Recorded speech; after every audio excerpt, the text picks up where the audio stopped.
వైతరిణి వర్ణన విష్ణు గంగ బ్రాహ్మణ మహిమ గరుడ దానమహిమను గూర్చి వైతరణిని గురించి అడిగావు కదా విను. యమలోక మార్గంలో వైతరణి అనో మహానది ఉంది. అది అగాధమై దుస్తరమై పాపులకు మహాభయ భీతికరంగా ఉంటుంది. అందులో సామాన్య జలాలకు బదులుగా ఈ పాపులకు చీము నెత్తరూ కనిపిస్తాయి. మాంసపు బురద దాని తటానికి వచ్చి నిలిచే పాపులకు కనిపించి మీ మాంసము ఇలాగే బురదగావచ్చు అని హెచ్చరిస్తున్నట్లుగా ఉంటుంది. అది నిమిషానికొక భయంకరాకారాన్ని ధరించి పాపుల గుండెల్లో గుబులు రేపుతుంటుంది. పాత్ర మధ్యలో నెయ్యి మరుగుతున్నట్లు ఈ నది అక్కడక్కడ సలసల కాగుతున్నట్లు కనిపిస్తుంది. దానిని దాటుకుని మనం వెళ్ళాలి అనే విషయం స్ఫురణకు రాగానే పాపుల గుండెలవిసిపోతాయి. ఆ నీటిలో విషపు కాటు వేయడానికి సిద్ధంగా ఉన్న కీటకాలు తేలుకొండి వంటి వజ్రసదృశమైన తొండాలతో రండి మీ పని పడతాం అన్నట్లుగా ఈ పాపుల వైపు చూస్తుంటాయి. మొసళ్ల వంటి పరమహింస్రక జలజంతువులా వైతరణి నిండా ఉంటాయి. ప్రళయంలో పన్నిద్దరు సూర్యులోకేమారు నింగి నడినెత్తిన చేరి మొత్తం విశ్వాన్ని మండించేస్తారని విన్నావు కదా. ఈ వైతరణిలో కూడా అంతటి వేడి పాపులను వేపుతుంటుంది. వారు ఈ వేడిని తట్టుకోలేక వైతరణిలోకి దూకుతారు. గోదానం చేసి యున్నవారు సామాన్య జలాలలో పడ్డట్టే ఉంటారు. వారికోసం నావ కూడా వస్తుంది. ఇతరులు మాత్రం ఆ చీము నెత్తుటేరులో మునుగుతూ తేలుతూ కర్మఫలం కడముట్టేదాకా అందులోనే ఉంటారు. ఎలాంటి పాపాలు చేసినవారు వైతరణిలోనే ఉండిపోతారో విను. నన్ను, ఆచార్యుని, మాతాపితలను, వృద్ధ జనులను దూషించి అవమానించినవారు, తన పతివ్రత, సుశీల, ధర్మపరాయణాయన పత్నిని వదిలేసినవాడు, తనను నమ్మి నిద్రలోకి జారుకున్నవారిని హత్య చేసినవాడు, శాంతుడు, క్షుధాతురుడూనగు బ్రాహ్మణుని జీవికకు భంగం కలిగించినవాడు, దానమిస్తానని చెప్పి బ్రాహ్మణుని ఇంటికి పిలిపించుకుని తీరా ఆయన వచ్చాక లేదు పొమ్మని కసిరికొట్టినవాడు, ఇతరుని పత్నిని ఆకర్షించి లోబరుచుకునేవాడు, పొలాలను పాడు చేయువారు, వంతెనను విరగ్గొట్టువారు, మాంసాన్ని తినే బ్రాహ్మణుడు, గర్భపాతం చేయువాడు కనీసం ప్రళయందాకానైనా వైతరణిలోనే పైన చెప్పిన ప్రాణులన్నిటి చేత హింసింపబడుతూ తీవ్రవేదనను అనుభవిస్తూ ఉండిపోతారు.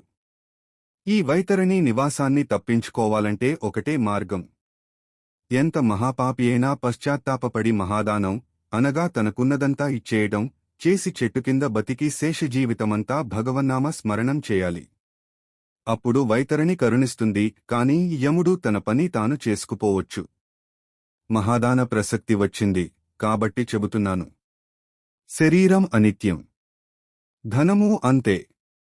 కాబట్టి ఆ రెంటిమీద మోహం పెంచుకోకుండా నిత్యం సమీపంలోనే ఉండే మృత్యువుని నిర్లక్ష్యం చేయకుండా వీలైనంత వేగం ధర్మసంగ్రహం చేయడం తెలివైన పని. అనిత్యాని శరీరాణి విభవో నైవ శాశ్వతః నిత్యం సన్నిహితో మృత్యుః కర్తవ్యో ధర్మ సంగ్రహః. నల్లని లేదా ఎర్రని శుభలక్షణాలున్న వైతరణి గోవుని బంగారంతో కొమ్ములను, వెండితో గిట్టలను అలంకరించి 2 నల్లని వస్త్రాలను కప్పి పాలు పితకడానికి రాగి పాత్రను సప్తధాన్యాలతో నింపి బ్రాహ్మణునికి దానం చేయాలి. పత్తితో చేసిన ద్రోణాచలం శిఖరంపై రాగి పాత్రలో ఇనుప దండాన్ని పట్టుకుని కూర్చున్నట్లున్న యమధర్మరాజు ప్రతిమను స్థాపించాలి. చెరకు గడలతో గట్టి బంధనాలతోనొక నౌకను తయారుచేసి గోవును సూర్యపుత్రిగా సంభావించి ఆ నౌకలో నిలబెట్టాలి. తరువాత గొడుగు, పాదుకలు, ఉంగరం, వస్త్రాదులతో పూజ్యశ్రేష్ఠ బ్రాహ్మణునొకని సంతుష్టపరచి జలాన్ని కుశలను చేతబట్టుకుని ఈ క్రింది మంత్ర శ్లోకాలను చదువుతూ ఆ వైతరణి గోవును ఆ బ్రాహ్మణోత్తమునికి దానం చేయాలి.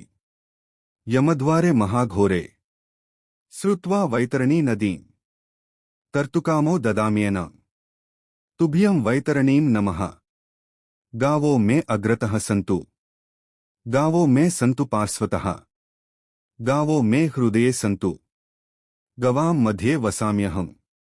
విష్ణురూప ద్విజశ్రేష్ఠ మాముద్ధర మహీసుర సదక్షిణ మయా దత్త తుభ్యం వైతరణీ నమః. తరువాత సర్వులకు స్వామియైన యమధర్మరాజు ప్రతిమను ఆ బ్రాహ్మణునికి దానం చేసి గోవుకి ప్రదక్షిణ చేసి దాని నాయన వెంట పంపిస్తూ దాని తోకను చేతితో పట్టుకుని ఇలా అనాలి.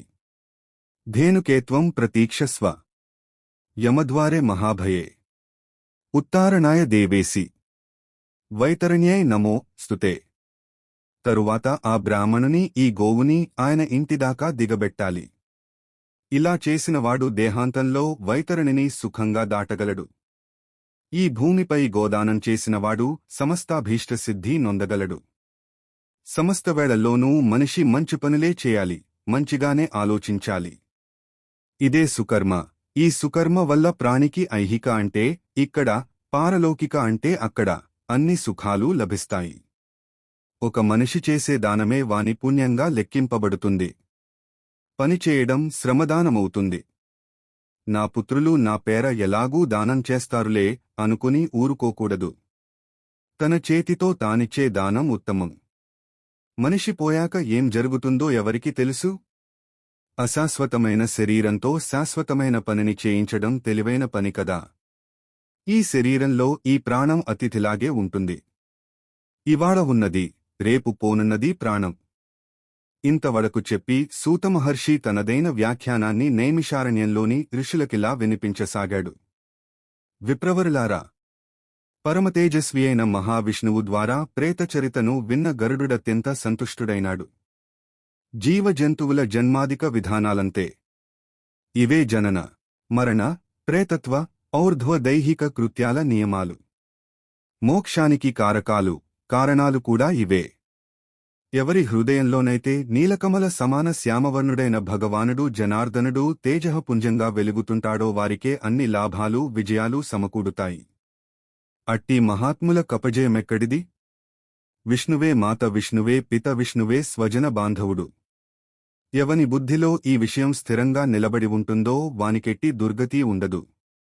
విష్ణు భగవానుడే సర్వమంగళుడు. ఆయనే గంగ, ఆయనే బ్రాహ్మణ శక్తి, ఆయనే ఈ త్రిలోకసారం. మయా ప్రోక్తం వైతే ముక్త్యే నిదానం చేవ సర్వసః. లాభస్తే శాం జయస్తే శాం, కుతస్తే శాం పరాజయః. యేషామింది వరస్యామో హృదయస్థో జనార్దనః. ధర్మో జయతి నాధర్మః, సత్యం జయతి నానృతం, క్షమా జయతి న క్రోధో, విష్ణుర్జయతి నాసురాః. విష్ణుర్మాతా పితా విష్ణుః, విష్ణుః స్వజన బాంధవాః. యేషామేవ స్థిరాబుద్ధ్యః, న తేషాం దుర్గతిర్భవేత్. మంగళం భగవాన్ విష్ణు, మంగళం గరుడధ్వజః, మంగళం పుండరీకాక్షో, మంగళాయతనం హరిః. హరిర్భాగీరథీ విప్రా, విప్రా భాగీరథీ హరిః. భాగీరథీ హరిర్విప్రాః. సారమేతజ్జగత్రతయే. అమృతోపమానములైన హరి ప్రవచనాలను, సూతమహర్షి నుడులను వింటున్న సౌనకాది మహామునులత్యంత ప్రసన్నులైనారు. ప్రాణి పవిత్రుడైనా కాకున్నా, ఏ దశలో ఉన్నా, ఏ దిశలో వెళుతున్నా హరిస్మరణ చేస్తుంటే లోపలా బయటా కూడా పవిత్రుడవుతాడు. అధ్యాయం 47.